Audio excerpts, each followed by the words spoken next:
느헤미야 6장 말씀을 함께 보도록 하겠습니다.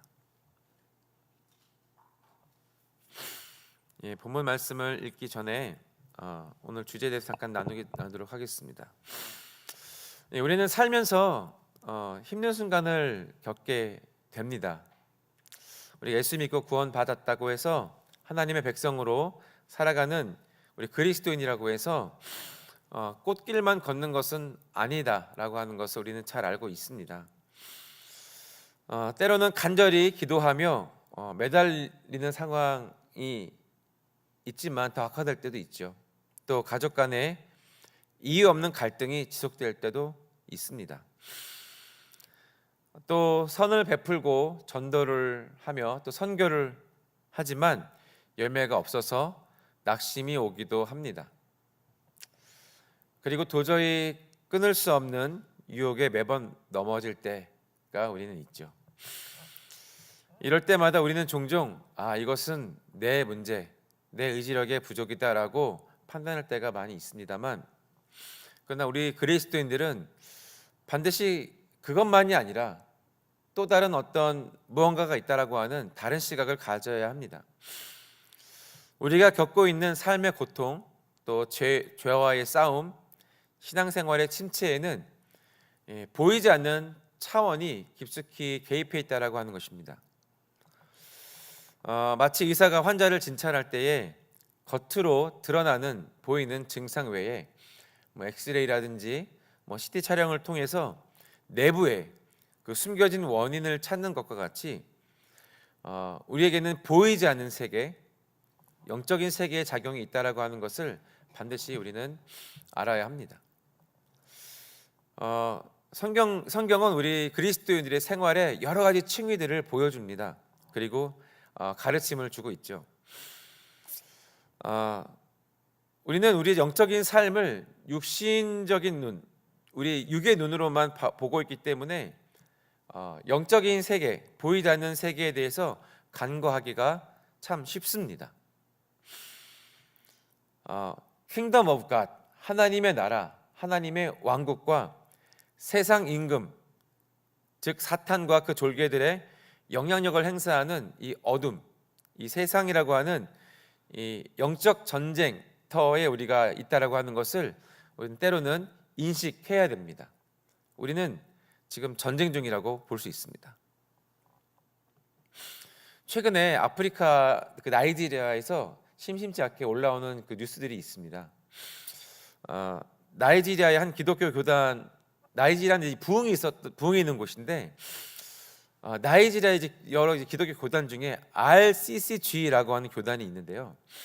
이 교단에서 매번 여는 그 홀리고스트 콩그레스라고 하는 그 대형 집회가 있습니다.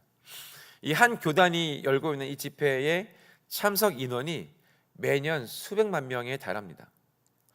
이 집회의 절정이 금요일 집회인데, 금요일 밤 집회에는 약 500만 명에서 1200만 명 이상이 운집하는 집회, 대형 집회가 된다고 합니다. 500만 명이 모이는 집회, 혹은 그 1000만 명 정도가 모이는 집회를 우리가 상상하기 좀 힘듭니다. 저는 영상으로 본 적이 있는데, 성경에 보면은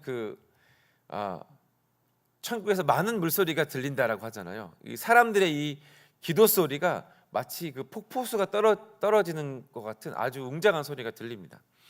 그만큼 아주 놀라운 부흥을 보고 있는 나라가 나이지리아인데, 반면에 수년째 무슬림 무장 세력들을 통해서 보코하람이라든지 플라니 민병대 같은 이 무슬림 무장 단체 세력들이 이 기독교인들을 학살하고 납치하는 사건들이 멈추지 않고 있다고 합니다.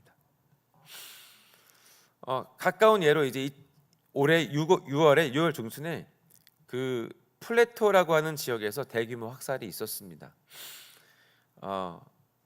수백만 명이 살해되고 수천 명이 집을 잃어서 난민이 되었다라고 하는 기사를 보게 됩니다. 그래서 이 공격들을 이 플레토 주에서 집단 학살로 규정하고 국제사회에 대응을 요청한 적이 있습니다. 또 6월 13일 경에는 그 베누에주라고 하는 곳에서 최악의 총기 난사 사건이 있었습니다.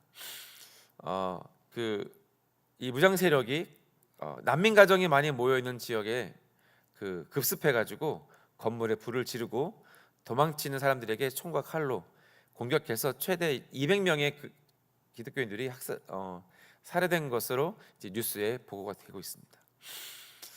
이처럼 이 이슬람 무장 세력들에 의해서 2022년 이후로 약 10,000명 이상의 그리스도인들이 목숨을 잃었다라고 하는 기사를 봅니다. 그래서 이제 찾아보시면 유튜브에도 많이 나와 있어요. 나이지리아 그 학살 사건들이 많이 있습니다. 이처럼 눈에 보이는 이 영적 전쟁이 있고 눈에 보이지 않는 영적 전쟁이 있다라고 하는 것을 우리는 이제 인식하고 있어야 됩니다. 베드로전서 5장 말씀 8절에 보면은 이렇게 말씀하고 있는데요. 근신하라, 깨어라. 너희 대적 마귀가 우는 사자같이 두루 다니며 삼킬 자를 찾고 있다라고 말씀하고 있습니다. 또 에베소서 6장에 보면은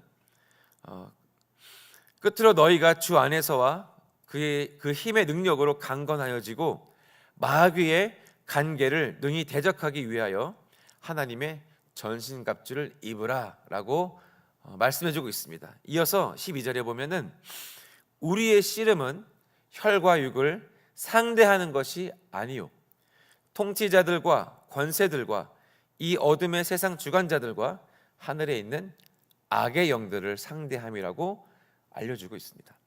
이 통치자들과 권세들과 어둠의 세상 주관자들과 하늘의 악의 영들은 이 사탄과 사탄의 편에 있는 악한 영들을 말하고 있는 것이죠. 하나님의 백성은 하나님의 나라의 뜻을 이루는 그 과정 속에 사탄과 죄와 세상과 육신의 세력과 부딪히며 벌이는 영적 충돌이 있습니다. 우리 그리스도인이라고 한다면 한 사람도 제외 없이 우리의 내면과 외부에서 벌어지는 사건이 바로 이러한 영적 전쟁입니다. 오늘 성경 본문은 바로 이 영적 전쟁에 관련이 있기 때문에 제가 앞서서 이렇게 말씀을 드렸습니다.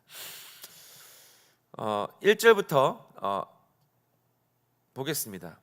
느헤미야 6장 1절로 14절 우리 함께 읽도록 하겠는데요. 제가 1절 읽고 여러분들이 2절 교독해서 14절까지 한번 봉독해 보도록 하겠습니다. 제가 먼저 1절 읽겠습니다. 산발랏과 도비야와 아라비아 사람 게셈과 그 나머지 우리의 원수들이 내가 성벽을 건축하여 허물어진 틈을 남기지 아니하였다함을 들었는데 그때는 내가 아직 성문에 문짝을 달지 못한 때였더라.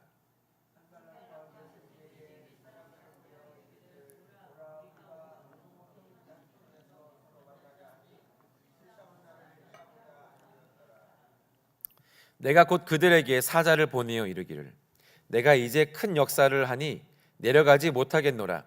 어찌하여 역사를 중지하게 하고 너희에게로 내려가겠느냐 하매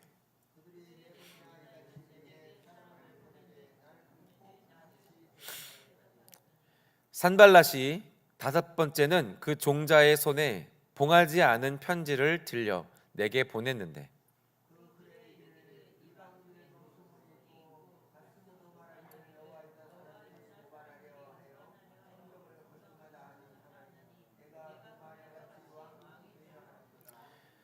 또 내가 선지자를 세워 예루살렘에서 너를 들어 선전하기를 유다의 왕이 있다 하게 하였으니 지금 이 말이 왕에게 들릴지라 그런즉 너는 이제 오라 함께 의논하자 하였기로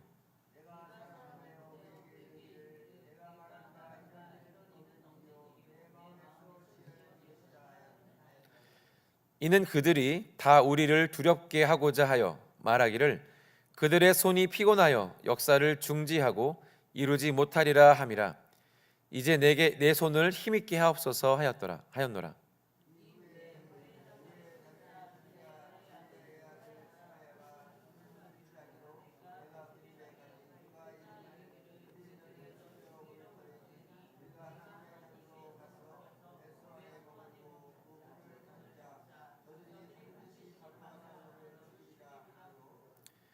내가 이르기를 나 같은 자가 어찌 도망하며 나 같은 몸이면 누가 외소에 들어가서 생명을 보존하겠느냐. 나는 들어가지 않겠노라 하고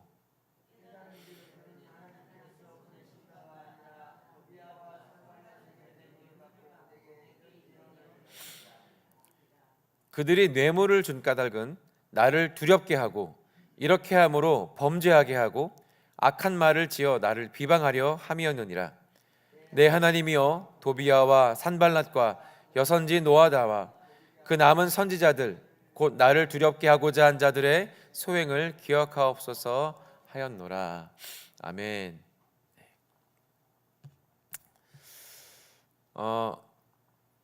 대적들의 방해를 이겨내고 또한 궁핍으로 인한 내부 갈등을 해결하면서 이스라엘 공동체가 모두 열심으로 성벽 공사에 힘쓴 이 결과로 이제 무너진 성벽을 모두 수축하고 마지막 남은 단계 각 성문에 문짝을 다는 일만 남겨두고 있는 상황입니다. 1절에 보시면 그러한 상황 속에서 산발락과 도비아와 게셈의 무리들이 어떤 이 성벽이 이제 완공되는 이 역사 앞에서 두렵고 조급한 마음을 갖게 됩니다. 1절에 보시면 산발랏과 도비야와 아라비아 사람 게셈과 그 나머지 우리의 원수들이 내가 성벽을 건축하여 허물어진 틈을 남기지 아니하였다 함을 들었는데 그때는 내가 아직 성문에 문짝을 달지 못한 때였더라.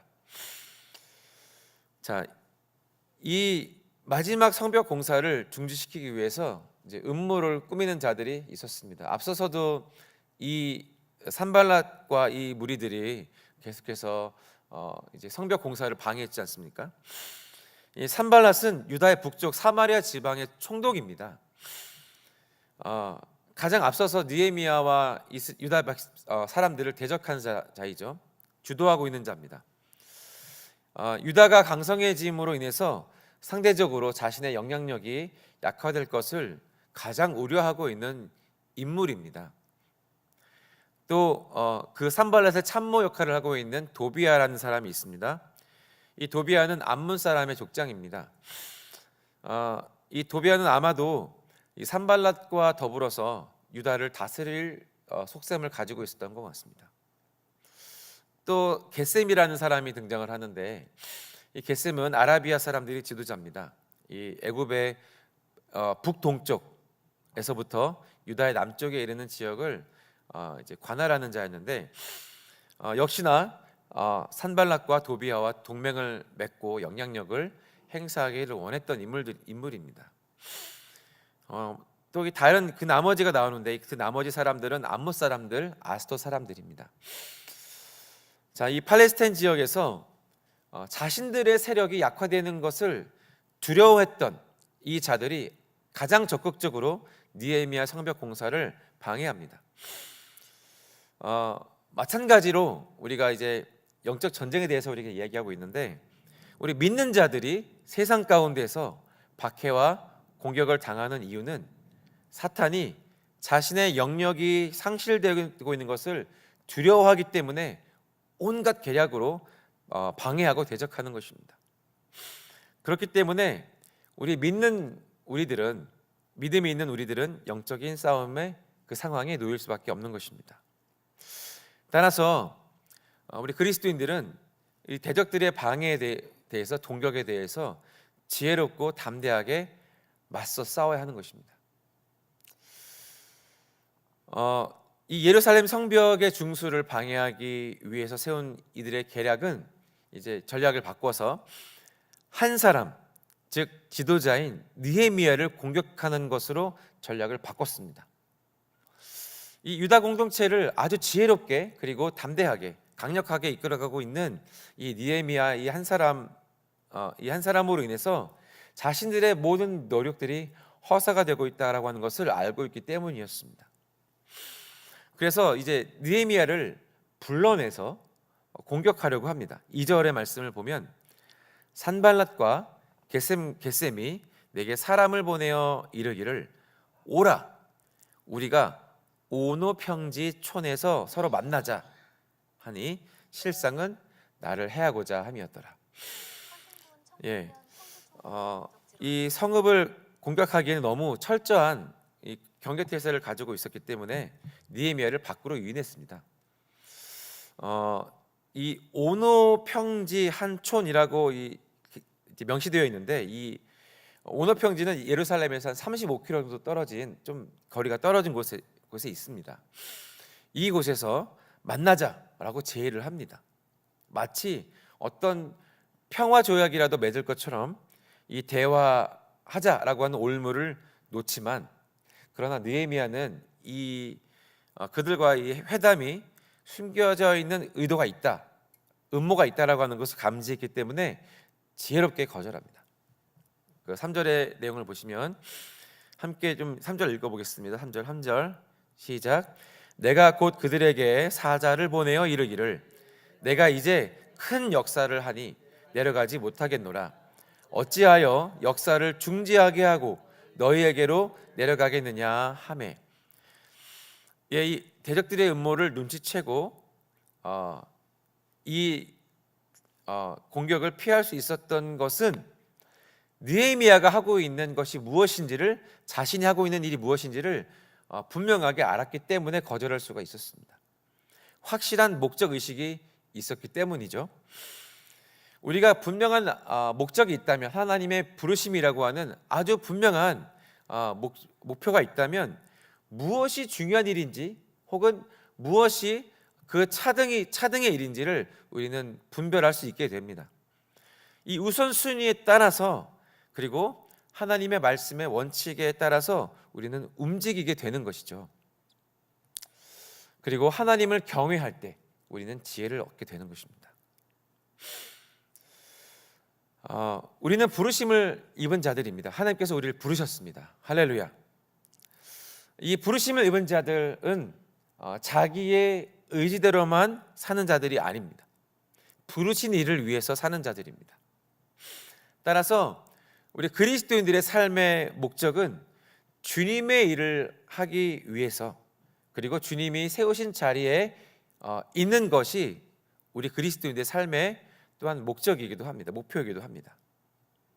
만약에 우리가 주님께서 세우신 자리, 우리 주님께서 보내신 자리에 우리가 있지 아니하고 그것을 벗어난다면, 자기의 뜻을 이루고자 그 자리에서 이탈한다면, 어둠의 세력들은 무서운 올무를 우리에게 놓고 공격하게 되는 것입니다. 자, 4절에 보면은 그들이 이 압박을 계속 가하죠. 그들이 4번이나 이 느헤미야가 거절했음에도 불구하고 4번이나 이같이 내게 사람을 보내되 나는 꼭 같이 대답하였다라고 합니다. 집요하게 느헤미야를 넘어뜨리기 위해서 타협하자고 합니다. 이 제의가 계속해서 올 때에 아마도 느헤미야는 어떤 압박을 느꼈을 것입니다. 마찬가지로 이 어둠의 세력들의 유혹과 공격은 아주 집요하고 또 그 목적을 이루기까지 계속 거듭됩니다. 그래서 우리는 믿음 안에서 견고하게 서 있어야 됩니다. 하나님께서 주신 소망과 그 부르심을 향해서 한결같은 주님을 바라보면서 흔들리지 말아야 할 것입니다. 어떠한 압박이 있다 하더라도 주님께서 우리를 부르신 자리에 반드시 견고하게 서 계시기를 주님의 이름으로 축복합니다. 또 어떠한 우리의 삶 가운데 다가오는 어떤 어려움이 있다 하더라도 여러분, 주님께서 부르심이라고 하는 우리에게 주신 그 사명을 감당하기 위해서 여러분들 흔들리지 않기를 주님의 이름으로 축복합니다. 고린도전서 15장 58절의 말씀 우리 함께 좀 읽어보겠습니다. 고린도전서 15장 58절 제가 읽겠습니다. 그러므로 내 사랑하는 형제들아, 견실하며 흔들리지 말고 항상 주의 일에 더욱 힘쓰는 자들이 되라. 이는 너희 수고가 주 안에서 헛되지 않은 줄 알미라. 아멘. 예, 주님께서 이 고린도서를 통해서 우리에게 말씀하고 계십니다. 견실하고 흔들리지 말라. 그리고 주님의 일을 힘쓰는 자가 되라고 말씀하고 있습니다. 왜냐하면 우리의 수고가 하나님 앞에서 결코 헛되지 않다라고 하는 것을 우리는 이 말씀을 통해서 깨닫습니다.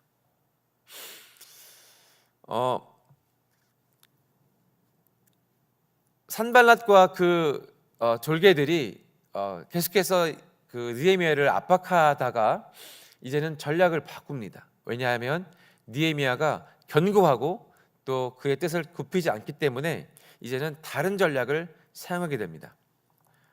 본문의 5절, 6절, 7절의 말씀을 읽어보면요, 산발랏이 다섯 번째, 네 번이나 이제 우리 그 오너 평지 한촌에서 만나자, 대화하자라고 그를 끌어내렸으나 그가 듣지 않았죠.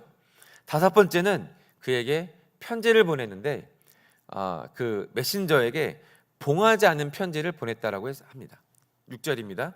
그 글에 이르기를 이방 중에도 소문이 있고 가스모도 말하기를, 이 가스모는 그 아라비아 사람 게셈을 아라비아 발음대로 옮긴 것입니다.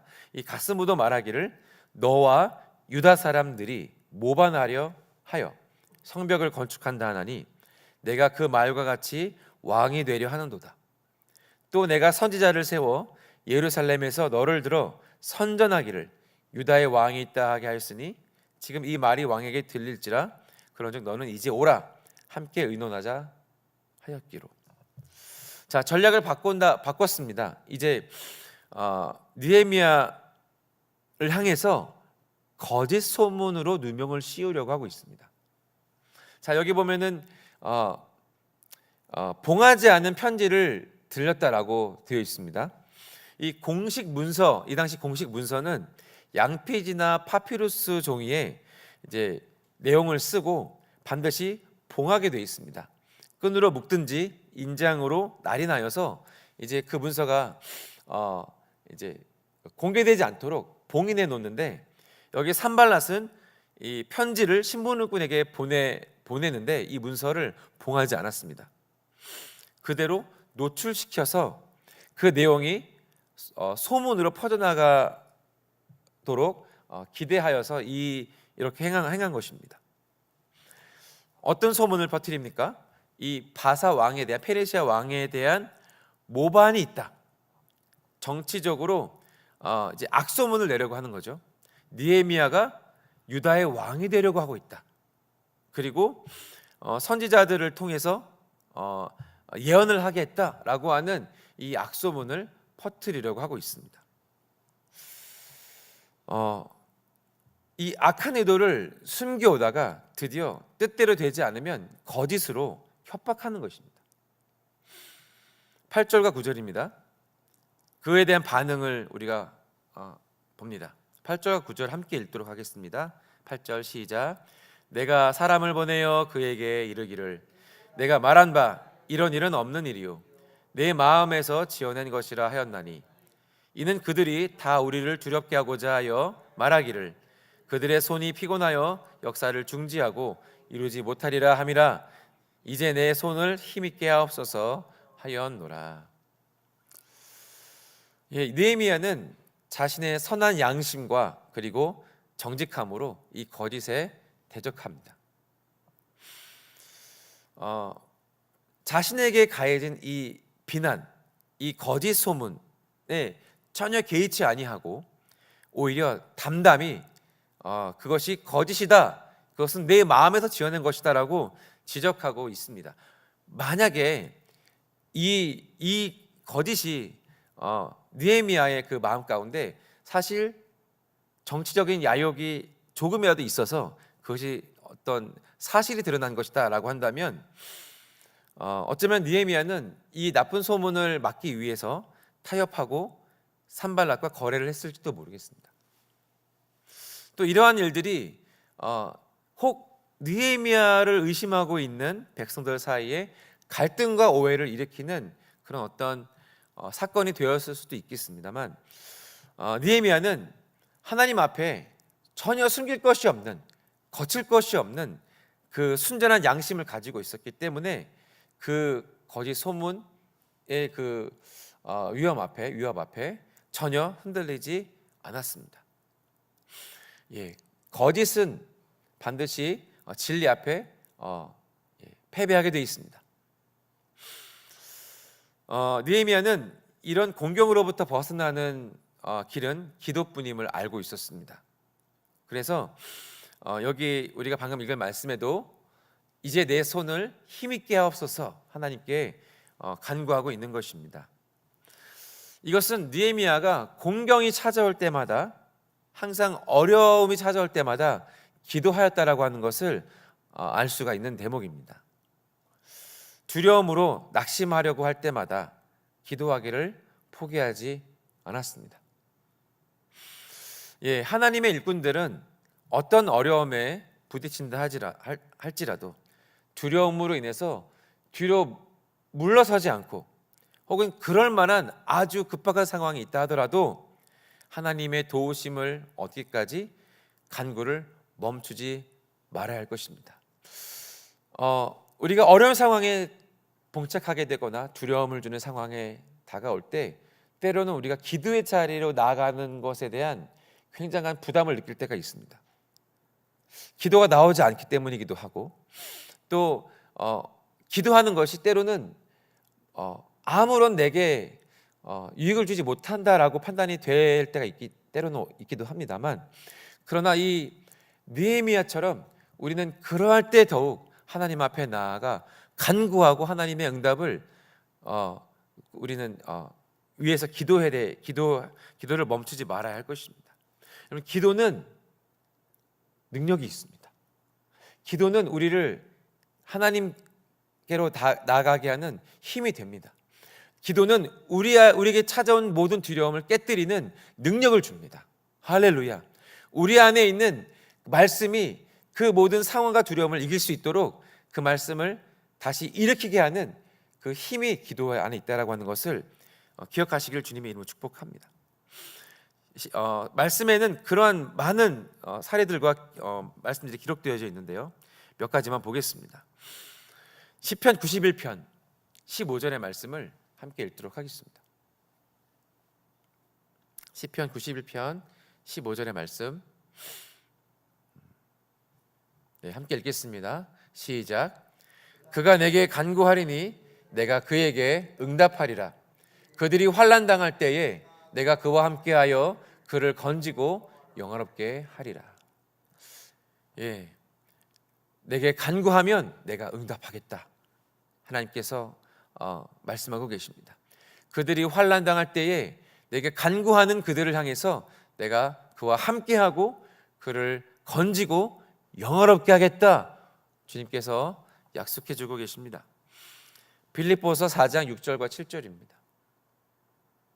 이것도 함께 읽겠습니다. 시작. 아무것도 염려하지 말고 다만 모든 일에 기도와 간구로 너희 구할 것을 감사함으로 하나님께 아뢰라. 7절. 그리하면 모든 지각에 뛰어난 하나님의 평강이 그리스도 예수 안에서 너희 마음과 생각을 지키시리라. 아멘. 염려하는 것 대신에 감사함으로 너희 구할 것을 구하라, 간구하라 라고 말씀하십니다. 그 기도는 반드시 모든 지각에 뛰어난 하나님의 평강을 우리의 마음에, 우리의 생각에 주신다라고 말씀하고 계십니다. 히브리서 4장의 말씀도 함께 보겠습니다. 16절의 말씀. 히브리서 4장 16절입니다.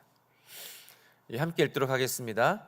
그러므로 우리는 긍휼하심을 받고 때를 따라 돕는 은혜를 얻기 위하여 은혜의 보좌 앞에 담대히 나아갈 것이니라.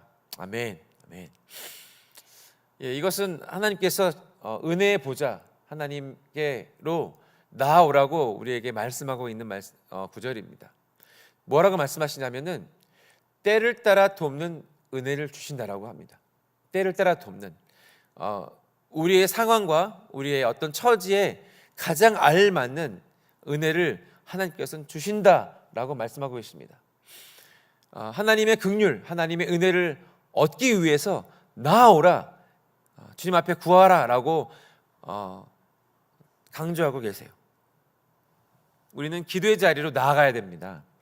기도해야 되고 하나님 앞에 하나님의 응답을 우리가 얻기 위해서 하나님의 은혜의 보좌 앞에 담대하게 나아가야 될 것을 말씀하고 있습니다. 우리가 늘 성령 안에서 또 말씀 안에서 깨어 있어야 합니다. 왜냐하면 승리하고 견고한 그리스도인들을 대적하는 어둠의 영들의 계략이 음모가 항상 간교하기 때문입니다.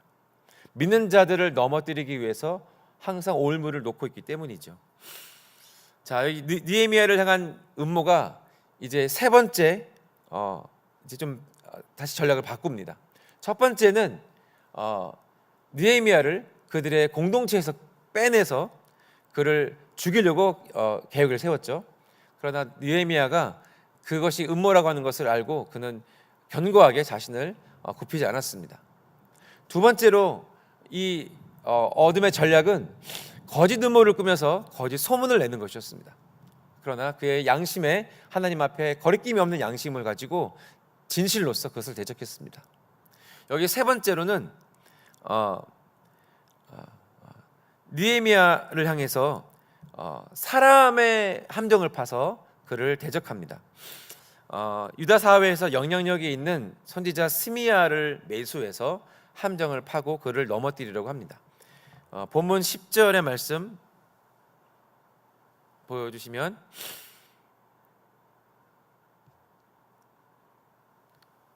네. 이후에 무헤다벨의 손자 들리아의 아들 스마야가 두문불출하기로 내가 그 집에 가니 그가 이르기를 이제 이 스마야가 말하기를 그들이 너를 죽이러 올 터이니 우리가 하나님의 전으로 가서 외소 안에 머물고 그 문을 닫자. 저들이 반드시 밤에 와서 너를 죽이리라 하기로 내가 이르기를 11절 나 같은 자가 어찌 도망하며 나 같은 몸이면 누가 외소에 들어가서 생명을 보존하겠느냐 나는 들어가지 않겠노라 하고 이 느헤미야와 가까운 친구이자 영향력이 있었던 이 스미야 선지자의 거짓 예언을 이제 느헤미야의 귀에 들립니다. 이 그 음모를 통해서 느헤미야의 권위에 흠집을 내고 손상시키기 위해서 매수했습니다. 이 오직 제사장만이 들어갈 수 있는 이 성전에 목숨을 부지하기 위해서 숨어 들어가라. 그 성전을 범하도록 조언합니다. 근데 느헤미야 귀에는 그것이 좀 이상하게 들렸을 것입니다. 스미야의 말대로 자신이 두려움을 이기지 못하고 생명을 보존하기 위해서 성전을 범하게 되면 대적들이 그를 겁쟁이로 만들고 또 그 범죄 사실을 크게 떠벌림으로 인해서 백성들의 신뢰와 존경을 허물어뜨릴 것이 아주 분명했기 때문입니다. 느헤미야 권위는 실추될 것이고 불신과 의혹을 일으켜서 공동체의 분열이 일어나게 되고 결국 이 거룩한 예루살렘 성벽 재건이라는 사업은 오점을 남기게 되었을 것입니다. 느헤미야는 하나님께 기도합니다. 12절부터 보시면은 깨달은즉 그는 하나님께서 보내신 바가 아니라 도비야와 산발렛에게 뇌물을 받고 내게 이런 예언을 함이라라고 깨달았습니다. 그들이 뇌물을 줄 까닭은 나를 두렵게 하고 이렇게 함으로 범죄하게 하고 악한 말을 지어 나를 비방하려 함이었느니라. 내 하나님이여 도비야와 산발락과 여선지 노아다와 그 남은 선지자들 곧 나를 두렵게 하고자 한 자들의 소행을 기억하옵소서 하였노라. 느헤미야는 자신을 올무에 빠뜨리려고 했던 대적자들에게 복수하지 않았습니다. 오히려 의로우신 하나님께 그들을 처리해 주시도록 하나님께 온전히 맡기는 기도를 드렸습니다. 성경은 악인에 대한 심판은 오직 하나님께서 하신다. 믿는 자들은 오직 공의의 하나님을 바라고 간구해야 된다라고 말씀하고 있습니다.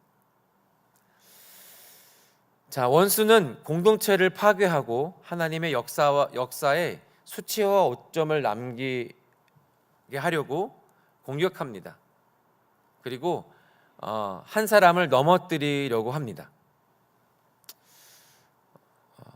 하나님의 말씀과 순종으로 자신의 믿음의 털을 닦아온 이들은 영적 전쟁터에서도 그리스도와 함께 안정감을 누리게 됩니다. 바로 그 느헤미야가 그랬는데, 느헤미야는 자신의 마음을 지키며 원수의 괴계 속에서도 쉬지 않고 하나님께 간구의 기도를 올려드렸습니다. 느헤미야가 이 대적들의 올무에 걸리지 않고 끝까지 중심을 잃지 않고 넘어지지 않을 수 있었던 비결은 그 자신을 부르시고 자신을 그 자리에 있게 하신, 그리고 하나님께서 그에게 소명을 주사 그것을 이루게 하신 하나님을 두려워하고 경외했기 때문입니다.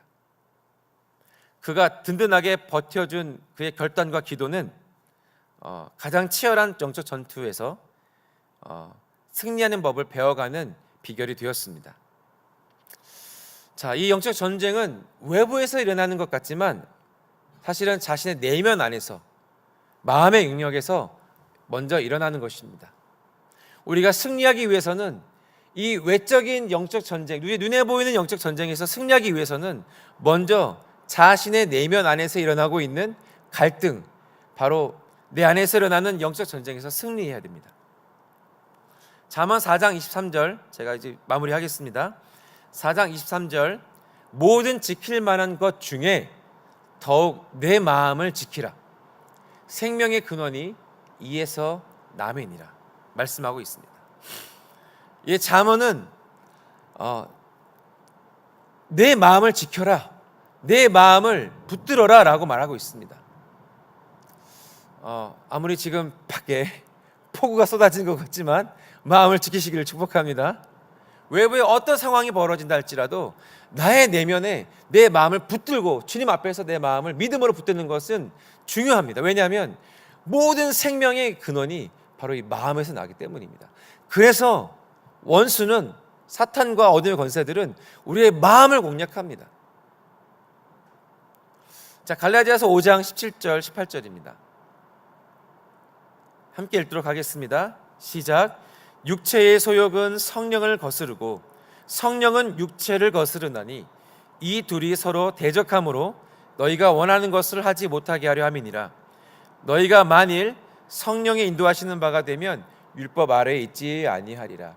네, 우리 내면 안에서 육체의 소욕과 성령께서 우리 안에서 이제 주도권 싸움을 하고 있는 것이죠. 우리의 마음에서 일어나는 일입니다. 나의 육체적인 소욕, 죄를 향해서 나아가는 나의 육체적인 소욕과 성령의 생명의 법, 성령께서 내 안에서 이 전투를 벌이고 있는 것이에요. 내가 성령님의 인도를 따라갈 것인가, 하나님의 말씀에 순종할 것인가는 나의 결정에 있습니다. 내가 육체를 따라갈 것인가, 내가 하나님의 말씀, 하나님의 성령을 따라갈 것인가는 여러분 나의 선택에 달려 있는 것이에요. 이것이 근본적인 영적인 전쟁입니다. 자, 갈라디아서 2장 20절 마지막으로 보겠습니다. 모든 승리의 비결이 여기 있습니다. 함께 읽도록 하겠습니다. 시작. 내가 그리스도와 함께 십자가에 못 박혔나니 그런즉 이제는 내가 사는 것이 아니요 오직 내 안에 그리스도께서 사시는 것이라. 이제 내가 육체 가운데 사는 것은 나를 사랑하사 나를 위하여 자기 자신을 버리신 하나님의 아들을 믿는 믿음 안에서 사는 것이라. 아멘. 아멘. 그리스도와 함께 내가 십자가에 못 박혔음을 오늘 다시 한번 우리 안에 고백하는 시간 되시기를 축복합니다. 내가 사는 것이 아니요 내 의지, 나의 유익을 위해서 사는 것이 아니라 오직 내 안에 그리스도께서 사시는 것임을 다시 한번 믿음으로 고백하기를 원합니다. 하나님의 아들을 믿는 믿음 안에서 사는 삶, 주님을 따르는 삶, 순종의 삶, 하나님의 말씀을 경외함으로 그 말씀에 내 자신을 맞추는, 따르는 삶, 그것이야말로 우리가 영적인 모든 전쟁 가운데서 나의 내면과 외부의 모든 영적 전쟁터에서 승리하는 비결인 것입니다.